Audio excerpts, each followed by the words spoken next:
Hello ನಮಸ್ಕಾರ, ನೀವು ನೋಡ್ತಾ ಇದ್ದೀರಾ ನ್ಯೂಸ್ ಫಸ್ಟ್. ನಾನು ರಕ್ಷತ್ ಶೆಟ್ಟಿ. ಮಳೆ ಅನ್ನೋದು ಯಾವತ್ತಿದ್ರೂ ಕೂಡ ಅದು ಸಂಭ್ರಮ, ಸಮಸ್ಯೆಯಲ್ಲ. ಮಳೆ ಬರದಿದ್ರೆ ಸಮಸ್ಯೆಯೇ ಹೊರತು ಮಳೆ ಯಾವತ್ತೂ ಕೂಡ ಸಮಸ್ಯೆಯಾಗೋದಕ್ಕೆ ಸಾಧ್ಯ ಇಲ್ಲ.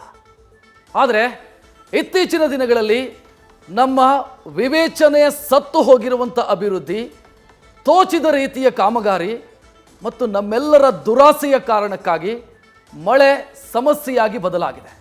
ಸದ್ಯ ರಾಜ್ಯದಲ್ಲೂ ಕೂಡ ಅದೇ ಸ್ಥಿತಿ ನಿರ್ಮಾಣ ಆಗಿರೋದು ನಿಮಗೆಲ್ಲರಿಗೂ ಕೂಡ ನೆನಪಿರಬಹುದು.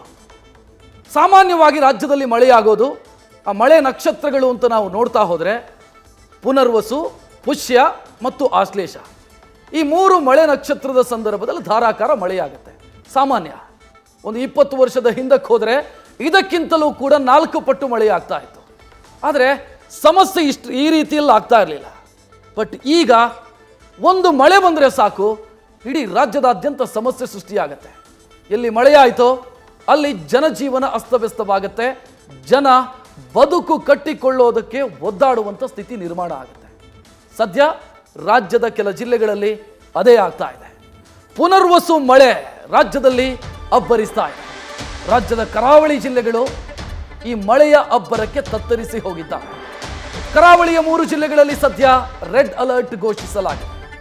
ಆರಂಭದಲ್ಲಿ ಯೆಲ್ಲೋ ಅಲರ್ಟ್ ಇತ್ತು, ಇವತ್ತು ಅದು ಅಪ್ಡೇಟ್ ಆಗಿ ರೆಡ್ ಅಲರ್ಟ್ ಆಗಿದೆ. ಯಾಕಂತಂದ್ರೆ 200 ಮಿಲಿಮೀಟರ್ಗೂ ಹೆಚ್ಚು ಮಳೆಯಾಗುವಂಥ ಸಾಧ್ಯತೆ ಈ 3 ಜಿಲ್ಲೆಯಲ್ಲಿ ಕಾಣ್ತಾ ಇದೆ. ಉಡುಪಿ, ಕಾರವಾರ ಮತ್ತು ಮಂಗಳೂರು, ಈ 3 ನಗರಗಳಲ್ಲಿ ಸದ್ಯ ಹೈ ಅಲರ್ಟ್ ಇದೆ. ಈ 3 ಜಿಲ್ಲೆಯ ಗ್ರಾಮೀಣ ಪ್ರದೇಶಗಳೇನಿದ್ದಾವೆ ಅಲ್ಲಿ ಸದ್ಯ ಪರಿಸ್ಥಿತಿಯನ್ನು ನಿಭಾಯಿಸೋದಕ್ಕೆ ಒದ್ದಾಡುವಂಥ ಸ್ಥಿತಿ ಇದೆ.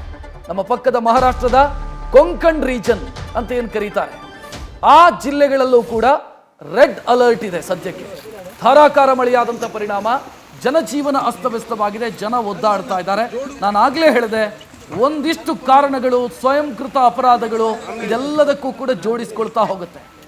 ಮಳೆಯಿಂದಾಗಿ ಸಮಸ್ಯೆ ಅಂತ ಹೇಳೋದಕ್ಕಿಂತ ಮಳೆಯನ್ನ ನಮಗೆ ನಿಭಾಯಿಸೋ ಯೋಗ್ಯತೆ ಇಲ್ಲದ್ರಿಂದ ಈ ಸಮಸ್ಯೆ ಸೃಷ್ಟಿಯಾಗಿದೆ ಅಂತ ಹೇಳಿದ್ರೆ ಹೆಚ್ಚು ಸೂಕ್ತ ಅನ್ಸುತ್ತೆ. ಯಾಕಂತಂದ್ರೆ ನಾನು ಆಗ್ಲೇ ಹೇಳಿದೆ, ಈ ಹಿಂದೆ ಇದರ 4 ಪಟ್ಟು ಮಳೆ ಬಂದಾಗ್ಲೂ ಕೂಡ ಒಂದು 20 ವರ್ಷದ ಹಿಂದೆ ಈ ರೀತಿಯ ಸಮಸ್ಯೆಗಳಾಗ್ತಾ ಇರಲಿಲ್ಲ. ಆದ್ರೆ ಈಗ ಮಳೆ ಬಂದ ಕೂಡಲೇ ಸಮಸ್ಯೆಗಳು ಸೃಷ್ಟಿಯಾಗತ್ತೆ. ಕಾರಣಗಳು ಬೇರೆ ಬೇರೆ ಇದಾವೆ, ವಿವರಿಸ್ತಾ ಹೋಗ್ತೀನಿ, ನಾನು ಎಕ್ಸ್ಪ್ಲೈನ್ ಮಾಡ್ತಾ ಹೋಗ್ತೀನಿ.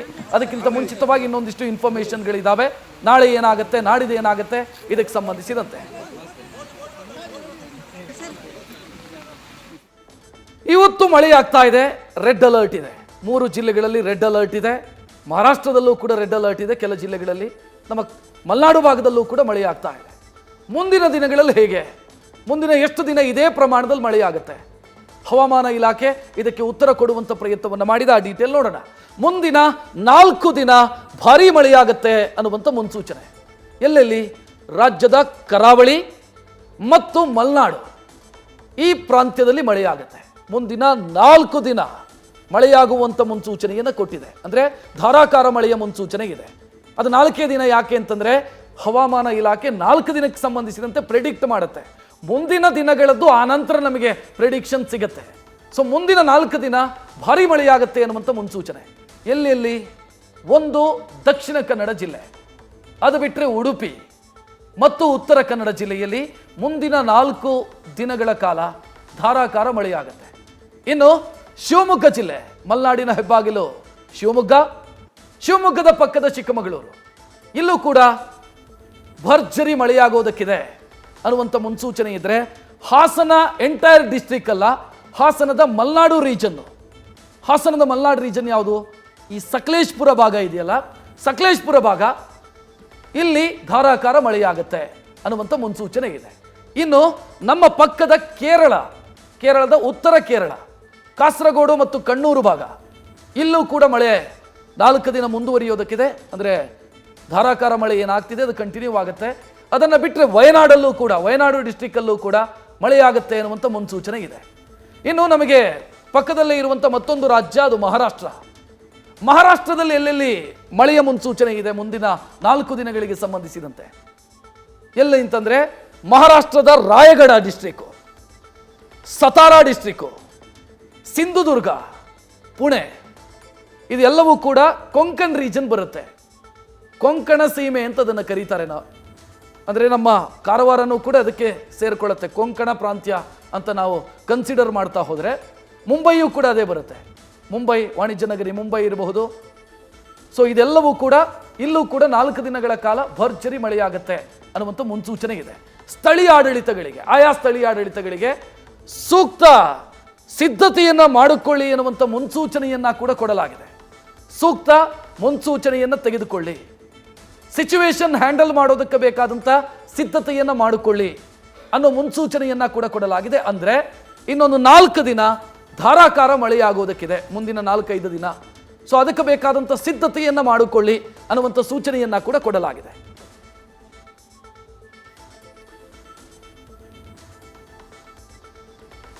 ಇನ್ನು ಯಾವಾಗಲೂ ಕೂಡ ನಾವು ಸೇರಿದಂತೆ, ಅಂದರೆ ಮಾಧ್ಯಮಗಳು ಸೇರಿದಂತೆ, red alert, yellow alert, orange alert ಈ ರೀತಿ ವಿವರಿಸ್ತೀವಿ. ಏನು ಅನ್ನೋದನ್ನು ಮೊದಲಿಗೆ ನೋಡೋಣ. ನಮ್ಮ ವೀಕ್ಷಕರಿಗೆ ಅದನ್ನು ಅರ್ಥ ಮಾಡಿಸಿದರೆ ಆ ನಂತರ ಮುಂದಿನದ್ದನ್ನು ಹೇಳೋದಕ್ಕೆ ಈಸಿ ಆಗುತ್ತೆ. ಈ ರೆಡ್ ಅಲರ್ಟು, ಯೆಲ್ಲೋ ಅಲರ್ಟು, ಅದರ ಗ್ರೀನ್ ಅಲರ್ಟು ಏನದು ನೋಡೋಣ. ಡೀಟೇಲ್ ನಿಮ್ಮ ಮುಂದೆ ಬರ್ತಾ ಇದೆ. ಅಲರ್ಟ್ ಮೆಸೇಜ್ಗಳ ಅರ್ಥ ಏನು? ಹವಾಮಾನ ಇಲಾಖೆ 4 ರೀತಿಯಲ್ಲಿ ಅಲರ್ಟ್ ಸಂದೇಶವನ್ನು ಕೊಡುತ್ತೆ. 4 ರೀತಿಯಲ್ಲಿ ಸಂದೇಶವನ್ನು ಕೊಡುವ ಮುಖಾಂತರ ಅಲರ್ಟ್ ಮಾಡುತ್ತೆ. ಯಾವುದೆಲ್ಲ? ಒಂದು ಗ್ರೀನ್ ಅಲರ್ಟು, ಯೆಲ್ಲೋ, ಆರೆಂಜ್ ಮತ್ತು ರೆಡ್ ಅಲರ್ಟ್. ನೀವು ಸಾಮಾನ್ಯವಾಗಿ ನೋಡಿರ್ತೀರಿ, ನಾವು ಸುದ್ದಿ ಪ್ರಸಾರ ಮಾಡುವಾಗ ಇಂಥ ಜಿಲ್ಲೆಯಲ್ಲಿ ರೆಡ್ ಅಲರ್ಟ್ ಇದೆ, ಇಂಥ ಜಿಲ್ಲೆಯಲ್ಲಿ ಯೆಲ್ಲೋ, ಇಂಥ ಕಡೆ ಗ್ರೀನ್ ಅಥವಾ ಆರೆಂಜ್ ಅಲರ್ಟ್ ಇದೆ. ಈ ರೀತಿ ನಾವು ಸುದ್ದಿ ನಿಮ್ಮ ಮುಂದೆ ಹೇಳ್ತೀವಿ. ಅದನ್ನು ಇನ್ನು ನಾನು ಸಿಂಪಲ್ ಆಗಿ ಎಕ್ಸ್ಪ್ಲೇನ್ ಮಾಡಬೇಕು ಅಂತಾದರೆ ಏನು? ಮೊದಲನೇದಾಗಿ ಗ್ರೀನ್ ಅಲರ್ಟ್.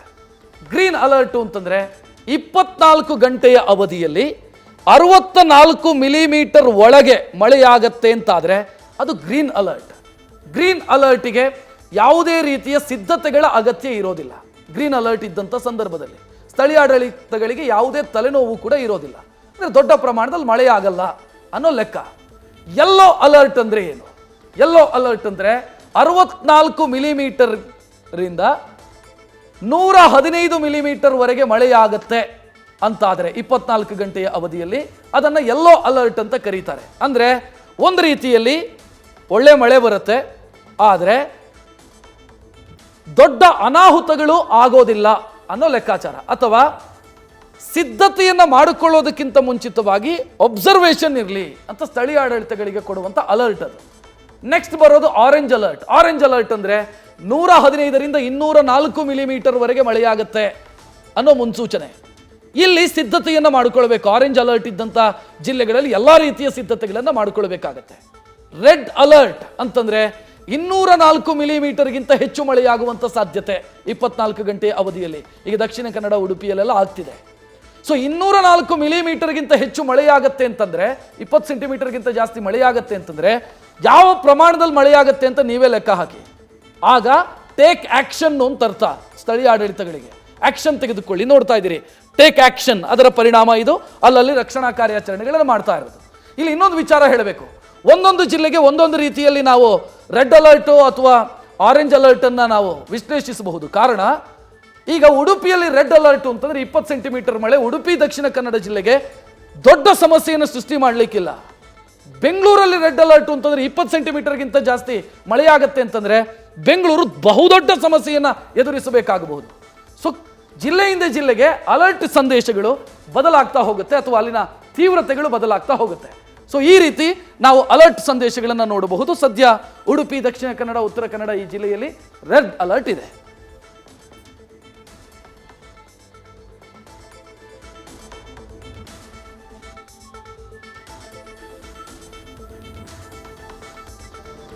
ಸೊ ಮುಂದಿನ 4 ದಿನಗಳ ಕಾಲ ಧಾರಾಕಾರ ಮಳೆಯಾಗುತ್ತೆ ಅನ್ನೋ ಮಾಹಿತಿಯನ್ನು ನಾನು ಈಗಾಗಲೇ ನಿಮಗೆ ಕೊಟ್ಟೆ. ಅಂದರೆ ಇಲಾಖೆ ಕೊಟ್ಟಿರುವಂಥ ಮುನ್ಸೂಚನೆ ಇದು ಅಂತ. ಈ ಮ್ಯಾಪ್ ಮುಖಾಂತರ ನಾವು ಅದನ್ನು ನೋಡ್ತಾ ಹೋಗೋಣ. ಗಮನಿಸ್ತಾ ಇದ್ದೀರಿ, ಭಾರತದ ಮ್ಯಾಪ್ನಲ್ಲಿ ಯಾವ ಯಾವ ಜಿಲ್ಲೆಯಲ್ಲಿ ಸದ್ಯ ರೆಡ್ ಅಲರ್ಟ್ ಇದೆ. ಸದ್ಯ ಇವತ್ತಿನ ದಿನ ರೆಡ್ ಅಲರ್ಟ್ ಇದೆ. ಅಂದರೆ ನಾನು ಆಗಲೇ ಹೇಳಿದೆ, 204 ಮಿಲಿಮೀಟರ್ಗಿಂತ ಜಾಸ್ತಿ ಮಳೆ 24 ಗಂಟೆಯ ಅವಧಿಯಲ್ಲಿ ಆಗುವಂಥ ಸಾಧ್ಯತೆ ಇರುವಂಥ ಜಿಲ್ಲೆಗಳು ನೋಡ್ತಾ ಇದ್ದೀರಿ. ನಮ್ಮಲ್ಲಿ ಈ ರೀಜನ್ ಏನ ಗಮನಿಸ್ತಾ ಇದ್ದೀರಿ, ಇಲ್ಲಿ ರೆಡ್ ಅಲರ್ಟ್ ಇದೆ. ಇಲ್ಲಿ ದಕ್ಷಿಣ ಕನ್ನಡ ಸೇರಿ ಉಳಿದ ಜಿಲ್ಲೆಗಳಲ್ಲಿ ದಕ್ಷಿಣ ಕನ್ನಡ, ಉಡುಪಿ ಮತ್ತು ಉತ್ತರ ಕನ್ನಡ ಜಿಲ್ಲೆಯಲ್ಲಿ ರೆಡ್ ಅಲರ್ಟ್ ಇದೆ. ಇನ್ನು ಮಹಾರಾಷ್ಟ್ರದ ಕೊಂಕಣ್ ರೀಜನ್ ಏನು ಗಮನಿಸ್ತಾ ಇದ್ದೀರಿ, ಈ ಭಾಗ ಇಲ್ಲೂ ಕೂಡ ರೆಡ್ ಅಲರ್ಟ್ ಇದೆ. ಇದನ್ನು ಬಿಟ್ಟರೆ ಇಲ್ಲಿ ಈಶಾನ್ಯ ಭಾರತದ ರಾಜ್ಯಗಳಲ್ಲಿ ಕೆಲವೆಡೆ ಆರೆಂಜ್ ಅಲರ್ಟ್ ಅನ್ನು ನೀವು ನೋಡಬಹುದು. ಅಂದರೆ 204 ಸೆಂಟಿಮೀಟರ್ನ ಒಳಗೆ ಮಳೆಯಾಗುತ್ತೆ ಅನ್ನೋ ಮುನ್ಸೂಚನೆ ಇರುವಂಥ ಜಿಲ್ಲೆಗಳು ಇದು ಮಹಾರಾಷ್ಟ್ರ. ಇಲ್ಲಿ ಯೆಲ್ಲೋ ಅಲರ್ಟ್ ಅನ್ನು ನೀವು ನೋಡ್ತಾ ಇದ್ದೀರಿ. ಕೇರಳ ಭಾಗದಲ್ಲೂ ಕೂಡ ಯೆಲ್ಲೋ ಅಲರ್ಟ್ ಇದೆ. ಮತ್ತೊಂದು ವಿಚಾರವನ್ನು ನಾನು ಹೇಳಬೇಕು ನಿಮಗೆ, ಈ ಅಲರ್ಟ್ ಸಂದೇಶಗಳು ಯಾವ ಕ್ಷಣದಲ್ಲಾದರೂ ಬದಲಾಗಬಹುದು. ಸೊ ನೀವು ನೋಡಿದ್ರಿ ಇಲ್ಲಿ ರೆಡ್ ಅಲರ್ಟ್, ಇವತ್ತು ಬೆಳಗ್ಗೆ ಇದು ರೆಡ್ ಅಲರ್ಟ್ ಇರಲಿಲ್ಲ. ದಕ್ಷಿಣ ಕನ್ನಡ, ಉಡುಪಿ ಮತ್ತು ಉತ್ತರ ಕನ್ನಡ ಜಿಲ್ಲೆಯಲ್ಲಿ ರೆಡ್ ಅಲರ್ಟ್ ಇರಲಿಲ್ಲ. ಆ ನಂತರ ಮಳೆಯ ತೀವ್ರತೆಯನ್ನು ನೋಡಿದ ನಂತರ ಹವಾಮಾನ ಇಲಾಖೆ ಆ ಅಲರ್ಟ್ ಸಂದೇಶವನ್ನು ಅಪ್ಡೇಟ್ ಮಾಡಿಕೊಂಡಿದೆ. ಸೊ ಅದರ ಅರ್ಥ ಏನು ಅಂತಂದ್ರೆ ಯಾವ ಕ್ಷಣದಲ್ಲಾದರೂ ಕೂಡ ಪರಿಸ್ಥಿತಿ ಬದಲಾಗಬಹುದು. ಸೊ ಸಿದ್ಧತೆಯನ್ನು ಸ್ಥಳೀಯಾಡಳಿತಗಳು ಮಾಡಿಕೊಳ್ಬೇಕಾದಂಥ ಅನಿವಾರ್ಯತೆ. ಮತ್ತು ನಿಮಗೆ ಮಳೆಯ ಪ್ರಮಾಣ ಹೆಂಗೆ ಅಂತಂದ್ರೆ, ಒಂದು ಕಡೆಯಲ್ಲಿ ಸುರಿದಂಥ ಮಳೆ ಮತ್ತೊಂದು ಕಡೆಯಲ್ಲಿ ಸಮಸ್ಯೆಗೆ ಕಾರಣ ಆಗಬಹುದು. ಒಂದು ಎಕ್ಸಾಂಪಲ್ ಹೇಳಬೇಕು ಅಂತಂದ್ರೆ, ಮಹಾರಾಷ್ಟ್ರದಲ್ಲಿ ಸುರಿಯುವಂಥ ಮಳೆ ನಮ್ಮ ಉತ್ತರ ಕರ್ನಾಟಕಕ್ಕೆ ಸಮಸ್ಯೆಯನ್ನು ಸೃಷ್ಟಿ ಮಾಡಬಹುದು. ಕೇರಳದಲ್ಲಿ ಸುರಿದಂಥ ಧಾರಾಕಾರ ಮಳೆ ನಮ್ಮ ಮೈಸೂರು ಭಾಗದಲ್ಲಿ ಸಮಸ್ಯೆಯನ್ನು ಸೃಷ್ಟಿ ಮಾಡಬಹುದು. ಸೊ ಆ ಕಾರಣಕ್ಕಾಗಿ ಅದು ಇಂಟರ್ಲಿಂಕ್ ಇರುತ್ತೆ. ಈಗ ನಾವು ಸಕಲೇಶಪುರ ಭಾಗ, ಚಿಕ್ಕಮಗಳೂರು ಭಾಗದಲ್ಲಿ ಮಳೆ ಆಯಿತು ಅಂತಂದ್ರೆ ದಕ್ಷಿಣ ಕನ್ನಡದಲ್ಲಿ ಸಮಸ್ಯೆ ಆಗಬಹುದು ಅಥವಾ ಉಡುಪಿಯಲ್ಲಿ ಸಮಸ್ಯೆ ಆಗಬಹುದು. ಸೊ ಆ ಕಾರಣಕ್ಕಾಗಿ ಇಂಟರ್ಲಿಂಕ್ ಇರುತ್ತೆ. ಈ ಅಲರ್ಟಿಗೆ ತಕ್ಕಂತೆ ಕೆಲಸವನ್ನ ಮಾಡಬೇಕಾಗತ್ತೆ ಸ್ಥಳೀಯ ಆಡಳಿತಗಳು. ಆದರೆ ಆಗ್ತಿದೆಯಾ ಅಂತ ಕೇಳಿದರೆ ಇಲ್ಲ ಅನ್ನುವಂಥ ಉತ್ತರ ನಮಗೆ ಗ್ರೌಂಡ್ ಲೆವೆಲ್ ಇಂದ ಸಿಗ್ತಾ ಇದೆ. ಅದರ ಪರಿಣಾಮ ಇದೆಲ್ಲವೂ ಕೂಡ ಆಗ್ತಾ ಇರೋದು ಅನ್ನೋದು ಗೊತ್ತಾಗ್ತಾ ಇದೆ. ಸೊ ಇದಿಷ್ಟು ಅಲರ್ಟಿಗೆ ಸಂಬಂಧಿಸಿದಂಥ ಡೀಟೇಲ್. ಆದರೆ ಇನ್ನು ಉಡುಪಿ, ದಕ್ಷಿಣ ಕನ್ನಡ ಮತ್ತು ಉತ್ತರ ಕನ್ನಡ ಜಿಲ್ಲೆಯಲ್ಲಿ ಧಾರಾಕಾರ ಮಳೆಯಾಗ್ತಾ ಇದೆ ಅನ್ನುವಂಥ ಮಾಹಿತಿಯನ್ನು ನಾನು ಈಗಾಗಲೇ ಕೊಡ್ತಾ ಇದ್ದೆ. ಎಸ್, ನಿರಂತರ ಮಳೆಯಿಂದಾಗಿ ಉಡುಪಿ ನಗರ ತತ್ತರಿಸಿ ಹೋಗಿದೆ. ಇದರ ಕಾರಣವನ್ನ ಉಡುಪಿ ನಗರದ ಹಲವೆಡೆ ಮನೆಗಳು ಜಲಾವೃತವಾಗಿದೆ. ಕಾರಣಗಳನ್ನು ಹುಡುಕ್ತಾ ಹೋದರೆ ಸ್ವಯಂಕೃತ ಅಪರಾಧ ಕಾಣ್ತಿದೆ. ನಗರದ ಹೃದಯ ಭಾಗದಲ್ಲೇ ಪರಿಸ್ಥಿತಿ ಶೋಚನೀಯ ಅನ್ನುವಂಥ ಸ್ಥಿತಿ ಉಡುಪಿಯಲ್ಲಿ. ಸೂಕ್ತ ಸಿದ್ಧತೆ ಮಾಡಿಕೊಳ್ಳದೆ ಜಿಲ್ಲಾಡಳಿತಕ್ಕೆ ಜನ ಶಾಪ ಹಾಕ್ತಾ ಇದ್ದಾರೆ. ಸ್ವಯಂಕೃತ ಅಪರಾಧಕ್ಕೆ ಬೆಲೆ ತೀರ್ತಾ ಇದೆಯಾ ಉಡುಪಿ ಅನ್ನೋ ಪ್ರಶ್ನೆ. ಯಾಕೆ ಅಂತಂದ್ರೆ ಉಡುಪಿಯಲ್ಲಿ ಇಂದ್ರಾಣಿ ಎನ್ನುವಂಥ ನದಿ ಹರಿತಾ ಇದೆ. ಅದು ಇವತ್ತು ಹೆಂಗಾಗಿದೆ ಅಂತಂದ್ರೆ ಒತ್ತುವರಿ ಮಾಡಿಕೊಂಡು ಒಂದು ತೋಡಿನ ರೀತಿಯಲ್ಲಿ, ರಾಜಕಾಲುವೆ ರೀತಿಯಲ್ಲಿ ಆಗಿಬಿಟ್ಟಿದೆ.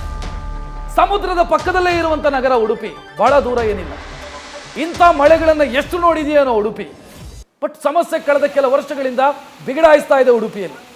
ಕಾರಣ ಏನು ಅಂತಂದ್ರೆ ಮನುಷ್ಯನ ದುರಾಸೆ ಮತ್ತು ಅಲ್ಲಿನ ಸ್ಥಳೀಯಾಡಳಿತಗಳು ಲಂಚ ತೆಗೆದುಕೊಂಡು ಸತ್ತು ಹೋಗಿರುವಂಥ ಪರಿಣಾಮ. ಅದರ ಪರಿಣಾಮ ಈ ರೀತಿ ಆಗ್ತಾ ಇರೋದು. ಇಲ್ಲ ಅಂತಾದರೆ ಉಡುಪಿ, ಮಂಗಳೂರಿನಂಥ ನಗರದಲ್ಲಿ ಈ ರೀತಿ ಮಳೆ ಬಂತು ಅಂತಂದರೆ, ಒಂದು 20 ಸೆಂಟಿಮೀಟರ್ ಮಳೆ ಬಂತು ಅಂತಂದರೆ ಅದೇನು ದೊಡ್ಡ ಅಪಾಯದ ಪರಿಸ್ಥಿತಿ ಅಥವಾ ಈ ಸ್ಥಿತಿ ಬರುತ್ತೆ ಅಂತಲ್ಲ. ಇಲ್ಲಾಗಿರೋದು ಸ್ವಯಂಕೃತ ಅಪರಾಧ. ಹೇಗೆ ಅಂತಂದರೆ ಇಂದ್ರಾಣಿ ನದಿ ಹರಿತಾ ಇತ್ತು. ಈಗಿನ ಉಡುಪಿಯ ತಲೆಮಾರಿನ ಈಗಿನ ಜನರಿಗೆ, ನ್ಯೂ ಜನ್ರೇಷನ್ಗೆ ಇಂದ್ರಾಣಿ ಅನ್ನೋದು ನದಿ ಅನ್ನೋದು ಗೊತ್ತಿದೆಯೋ ಇಲ್ವೋ? ಯಾಕಂತಂದರೆ ಆ ಪರಿಸ್ಥಿತಿ ಇದೆ. ಒತ್ತುವರಿ ಮಾಡಿಕೊಂಡು ನದಿ ಹೋಗಿ ತೋಡಾಗ್ಬಿಡ್ತಿದೆ. ಸೊ ಇಂಥ ಸ್ಥಿತಿ ಇದೆ. ಸೊ ಇದೇ ಉಡುಪಿಯ ಇವತ್ತಿನ ಸ್ಥಿತಿಗೆ ಕಾರಣ. ಮನುಷ್ಯನ ದುರಾಸೆ, ವಿವೇಚನೆ ಸತ್ತು ಹೋಗಿರುವಂಥ ಅಭಿವೃದ್ಧಿ, ಈ ಪರಿಸ್ಥಿತಿ ಕಾರಣ. ಉಡುಪಿ ಇವತ್ತು ಈ ಸ್ಥಿತಿಯನ್ನು ನೋಡ್ತಿದೆ. ಉಡುಪಿಯಲ್ಲಿ ಒಂದಿಷ್ಟು ಮನೆಗಳಿಗೆ ನೀರು ನುಗ್ಗಿದೆ ಅಂತಂದರೆ ಅದಕ್ಕೆ ಕಾರಣ ಆಗಿರೋದು ದುರಾಸೆ, ಅದಕ್ಕೆ ಕಾರಣ ಆಗಿರೋದು ಒತ್ತುವರಿ. ನದಿ ಮೂಲಗಳನ್ನು ಉಳಿಸಿಕೊಳ್ಳೋದಕ್ಕಾಗದಂಥ ನಮ್ಮ ಅಯೋಗ್ಯತೆ, ಇದೆಲ್ಲದಕ್ಕೆ ಕಾರಣ ಆಗಿರೋದು. ಸೊ ಸದ್ಯ ಉಡುಪಿಯಲ್ಲಿ ಪರಿಸ್ಥಿತಿ ಈ ರೀತಿ ಆಗಿದೆ.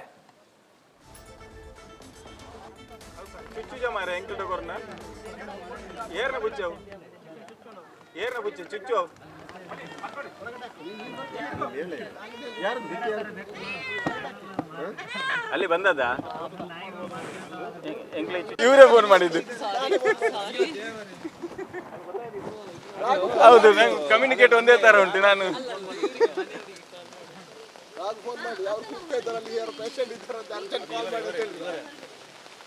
ಹೌದು, ಒಂದೇ ತರ ಕಮ್ಯುನಿಕೇಟ್ ಆಗ್ತಾ ಉಂಟು. ನಾನು ಯಾರಂತ ನೋಡು. ಲೆತ ಬರೀರಿ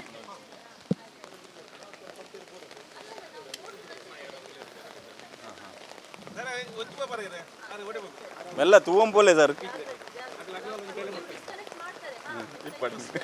ರಾಶಿ.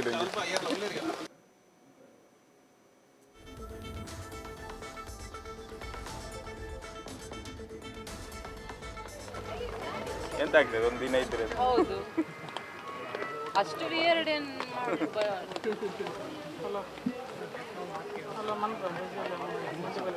ಈರೊಂಚೂರು ಕೊಡೆ ಅಡ್ಡ ಬತ್ತಲ್ಲ.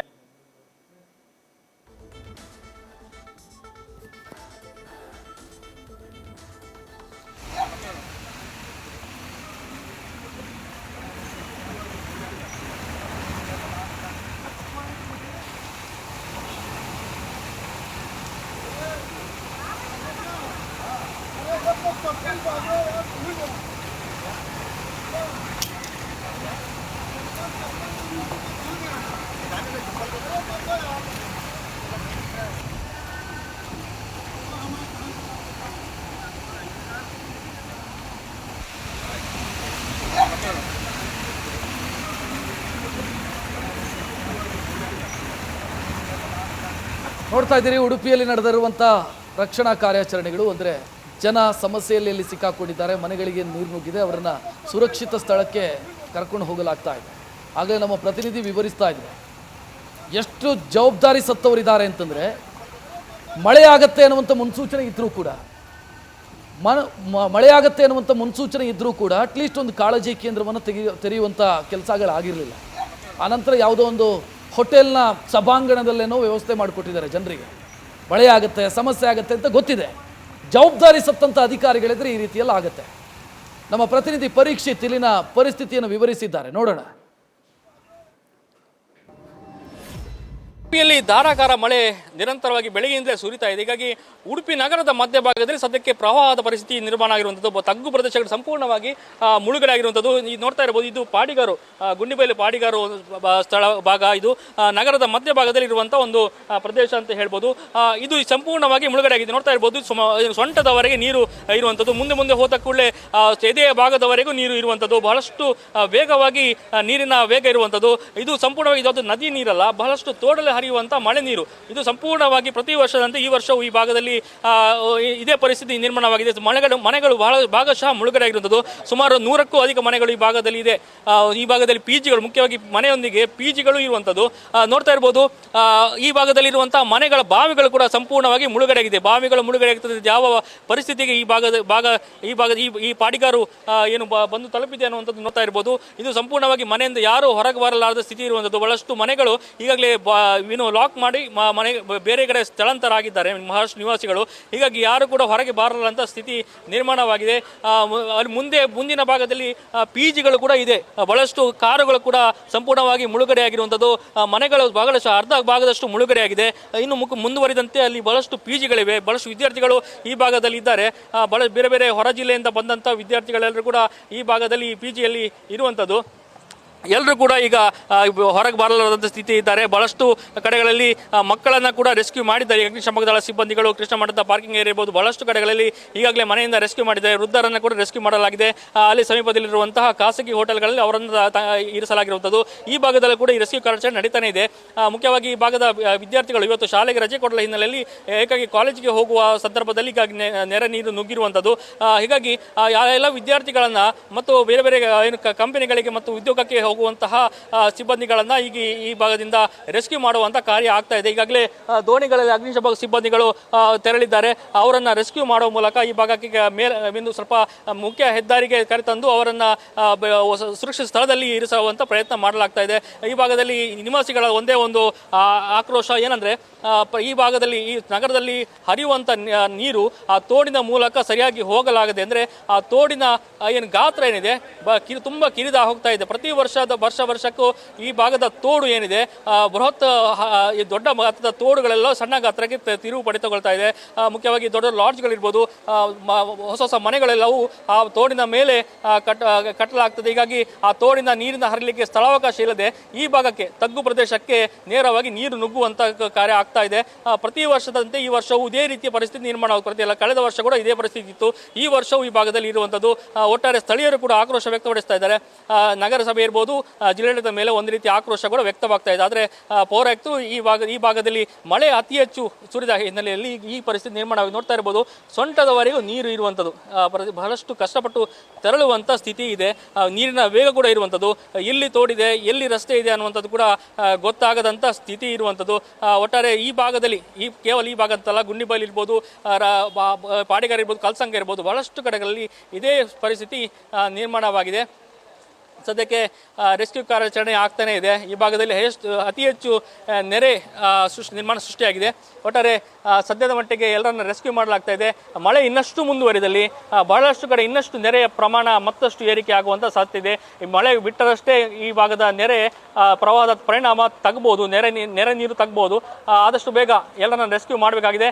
ಇನ್ನು ಮುಂದೆ ಆದರೂ ಆ ಜಿಲ್ಲಾಡಳಿತ ಶಾಲೆಗೆ ರಜೆ ಕೊಡಬೇಕು. ಉಡುಪಿ ತಾಲೂಕಿನ ಈವರೆಗೂ ರಜೆ ಕೊಟ್ಟಿಲ್ಲ. ಇನ್ನಾದರೂ ರಜೆ ಕೊಟ್ಟು ಈ ಭಾಗದ ಎಲ್ಲರನ್ನ ರೆಸ್ಕ್ಯೂ ಮಾಡೋ ಕಾರ್ಯಾಚರಣೆ ನಡೆಯಬೇಕಾಗಿದೆ. ಕ್ಯಾಮರಾ ಪರ್ಸನ್ ಪ್ರಶಾಂತ್ ಜೊತೆ Parikshit shade, news first Udupi. Dakshina Kannada ಜಿಲ್ಲೆಯಲ್ಲೂ ಕೂಡ ಧಾರಾಕಾರ ಮಳೆಯಾಗ್ತಾ ಇದೆ. ದಕ್ಷಿಣ ಕನ್ನಡದ ಮಂಗಳೂರಲ್ಲಿ ಭಾರೀ ಮಳೆಯಾದಂಥ ಪರಿಣಾಮ ಪಾವಂಜೆ ಸಮೀಪ ಭೂಕುಸಿತ ಆಗಿದೆ. ಮುಲ್ಕಿ ಪಾವಂಜೆಯಲ್ಲಿ ದೇವಸ್ಥಾನದ ತಡೆಗೋಡೆ ನೆಲಸಮ ಆಗಿದೆ.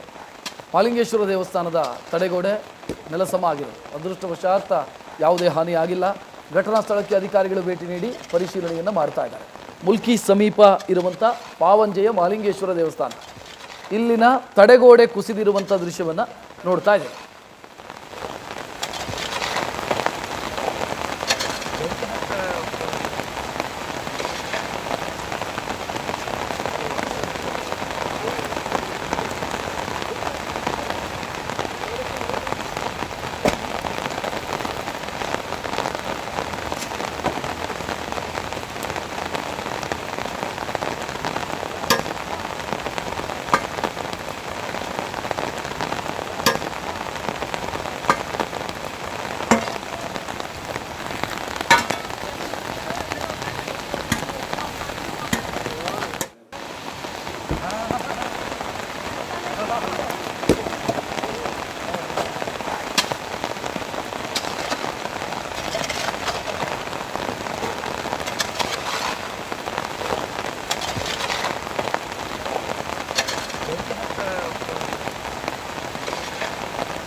ಮಾಲಿಂಗೇಶ್ವರ ಮಹಾಮೂರ್ತಿ ದೇವರ ವ್ಯವಸ್ಥಾಪನಾ ಸಮಿತಿಯ ಸದಸ್ಯನಾಗಿದ್ದೇನೆ.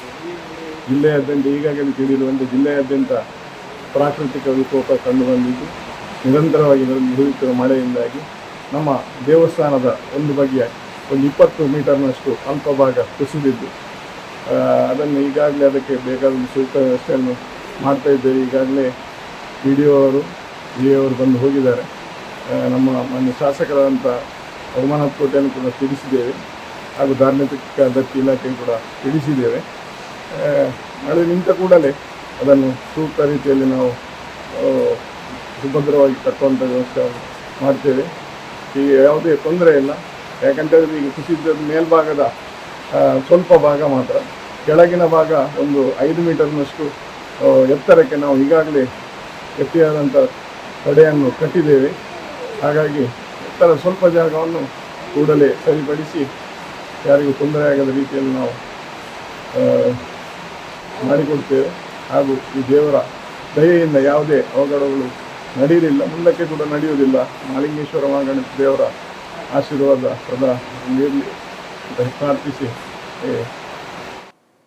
ಇನ್ನು ಉತ್ತರ ಕನ್ನಡ ಜಿಲ್ಲೆಯಲ್ಲೂ ಕೂಡ ವ್ಯಾಪಕವಾಗಿ ಮಳೆಯಾಗ್ತಾ ಇದೆ. ಕಾರವಾರದ ಸಮುದ್ರ ತೀರದಲ್ಲಿ ಬಂದಂಥ ಪ್ರವಾಸಿಗರು ಹುಚ್ಚಾಡ್ತಾ ಇದ್ದಾರೆ. ಅಪಾಯದ ಎಚ್ಚರಿಕೆಯನ್ನು ನಿರ್ಲಕ್ಷಿಸಿ ಸಮುದ್ರಕ್ಕಿಳಿದಿದ್ದಾರೆ ಪ್ರವಾಸಿಗರು. ಈ ವೇಳೆ ಲೈಫ್ ಗಾರ್ಡ್ಸ್ ಅವರಿಗೆ ಎಚ್ಚರಿಕೆಯನ್ನು ಕೊಟ್ಟಿದ್ದಾರೆ. ಕೊನೆಗೆ ಅವರನ್ನು ಎಳೆದು ತಂದಿದ್ದಾರೆ ಈ ಕಡೆಗೆ. ಕಾರವಾರದ ರವೀಂದ್ರನಾಥ್ ಟಾಗೋರ್ ಕಡಲ ತೀರದಲ್ಲಿ ನಡೆದಿರುವಂಥ ಘಟನೆ. ಕಡಲು ಪ್ರಕ್ಷುಬ್ಧಗೊಂಡಿರುತ್ತೆ ಈ ಸಂದರ್ಭದಲ್ಲಿ. ಆದರೆ ಇದರ ಅರಿವಿಲ್ಲದಂಥ ಪ್ರವಾಸಿಗರು ಹೋದವರು ನೀರಲ್ಲಿ ಆಟ ಆಡಬೇಕು ಅಂತ ಹೋಗ್ತಾರೆ. ಆದರೆ ಅದರಿಂದಾಗಿ ಅನಾಹುತಗಳಾಗಬಹುದು. ಏನೇ ಹೇಳಿದರೂ ಕೂಡ ಕೇಳಿಲ್ಲ ಅನ್ನೋ ಕಾರಣಕ್ಕಾಗಿ ಅಲ್ಲಿದ್ದಂಥ ಲೈಫ್ ಗಾರ್ಡ್ಸು ಕೊನೆಗೆ ಕೈಯಲ್ಲಿದ್ದಂಥ ಲಾಟಿಗೆ ಕೆಲಸ ಕೊಡಬೇಕಾಯಿತು. ನೋಡ್ತಾ ಇದ್ದೀರಿ ಅದಕ್ಕೆ ಸಂಬಂಧಿಸಿದಂಥ ದೃಶ್ಯವನ್ನು. ಎಷ್ಟೇ ಹೇಳಿದರೂ ಕೂಡ ಇಲ್ಲ ನಾವು ನೀರಿಗೆ ಇಳಿತೀವಿ ಅಂತ ಹೊರಟ್ರೆ ಪ್ರಕ್ಷುಬ್ಧಗೊಂಡಿರುವಂಥ ಕಡಲು ಸೊ ಅನಾಹುತಗಳಿಗೆ ದೊಡ್ಡ ಮಟ್ಟದಲ್ಲಿ ಕಾರಣ ಆಗಬಹುದು. ಅಂದರೆ ಜೀವ ಉಳಿಲಿಕ್ಕಿಲ್ಲ ನೀರಿಗೆ ಇಳಿದ್ರೆ ಅಂಥ ಸ್ಥಿತಿ ಇರುತ್ತೆ. ಕಡಲು ಎಷ್ಟು ಪ್ರಕ್ಷುಬ್ಧಗೊಂಡಿರುತ್ತೆ ಈ ಸಂದರ್ಭದಲ್ಲಿ ಅಂತಂದರೆ ಇಳಿದವರು ಮೇಲೆ ಬರ್ತಾರೆ ಅಂತ ಗ್ಯಾರಂಟಿ ಇಲ್ಲದಂಥ ಸ್ಥಿತಿ ಇರುತ್ತೆ. ಸೊ ಅವರಿಗೆ ಎಚ್ಚರಿಕೆ ಕೊಡುವಂಥ ಕೆಲಸವನ್ನು ಮಾಡಿದ್ದಾರೆ, ಕೇಳಲಿಲ್ಲ, ಕೊನೆಗೆ ಲಾಠಿ ಕೆಲಸ ಕೊಟ್ಟಿದ್ದಾರೆ.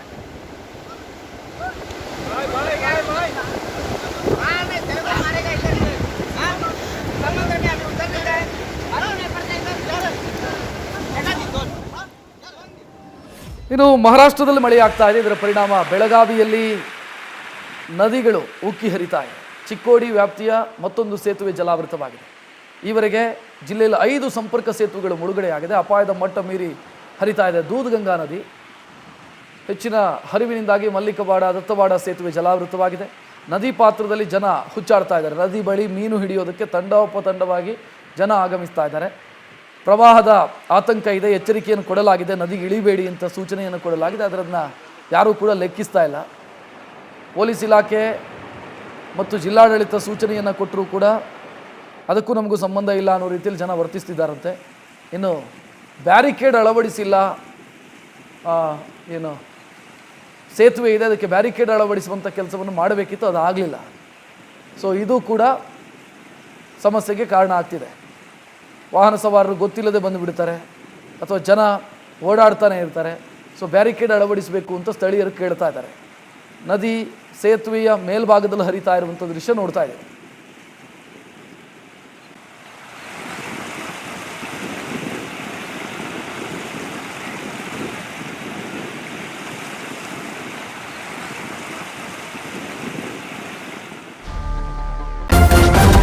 ನ್ಯೂಸ್ ಫಸ್ಟ್ ನಿರ್ಭೀತಿಯಿಂದ ನಿಮ್ಮ ಪರವಾಗಿ.